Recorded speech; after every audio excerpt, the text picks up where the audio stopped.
Yeah, hey, YouTube. Yeah, it really makes me sick. Um, how many people who make comments on my I grew up in a cult video series that I have on here. How many former Worldwide Church of God members who have gone on to um, normal the many splinter groups that basically teach the same thing. What makes me sick is not that they comment on my video. What makes me sick is that they still support this distorted dogma that Herbert W. Armstrong borrowed from all these different cults, like the Seventh Day Adventist and Jehovah's Witness and all these different cults that he borrowed from Judaism. um, yeah, it makes me sick because the one that I'm thinking of right now, there was someone who made a comment on how great it was, and in my videos, I admit that some things were good, some things were fun, but you know, there are a lot of things that are fun that aren't good for you. Some people would say that, especially young people, would say that going out to a bar and drinking themselves into blackout is fun. Some people would say doing various drugs feels good and it's fun, but it doesn't mean it's good for you necessarily, or really in any sense. Most if you're drinking like that, or if you're doing heroin or something, it isn't good for you. So the fact that the cult that I grew up in had some good stuff, some good things about it, doesn't erase the it doesn't erase the sickness that was taught in this religion. It doesn't erase the harm that it has done to at least a couple of generations. Um, and I say this, I came out of it okay, but there's certainly a lot of things that are different about me than would have been had I not been involved in any religion or in any cult. Um, but I say this because of the, you know, 30 to 40 people that have posted links or have emailed me saying that, yeah, I was really screwed up. I still haven't gotten over it. I'm in my 30s or 40s or 50s, and I have all these different problems and list, and these different, yeah, these different problems, these different experiences. Uh, some were a lot worse than others. I pretty much got off pretty easy compared to some of the ones that I have read. Um, I don't have it in front of me, or I'd read one of the long emails I got. And listen, they have people who have emailed me through this YouTube account who have been really nice. I gave someone my personal email, and they emailed me a long email about trying to get me back into the good graces, basically. And I mean, listen, I can appreciate where they're coming from. Um, but that's it, no thank you. So, yeah, it just, I guess, really gets on my nerves when people defend. One lady had an email, or not an email, but a post saying that how great it was, and that she was glad that she didn't say abuse, but I say abuse her children with the same kind of upbringing, with the same ridiculous rules that the church that I went to put forth for the flock. And that's sad because it has caused a lot of people a lot of pain, and it has caused many people problems.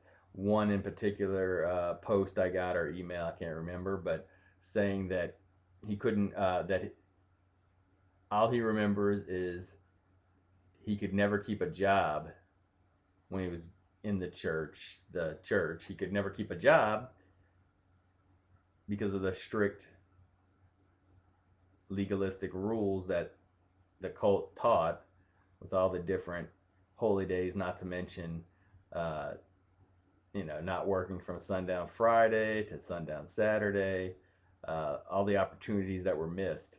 Another one talked about the same thing, but said that his father could never keep a job and barely kept the family fed, and the ridicule that he had to go through, whether it was from his beliefs or just the fact that he had holes in his tennis shoes because his father couldn't keep a job. So, some people will say, well, that's the price of uh, obeying God and, blah, blah, blah. But that falls on deaf ears. That really falls on deaf ears, because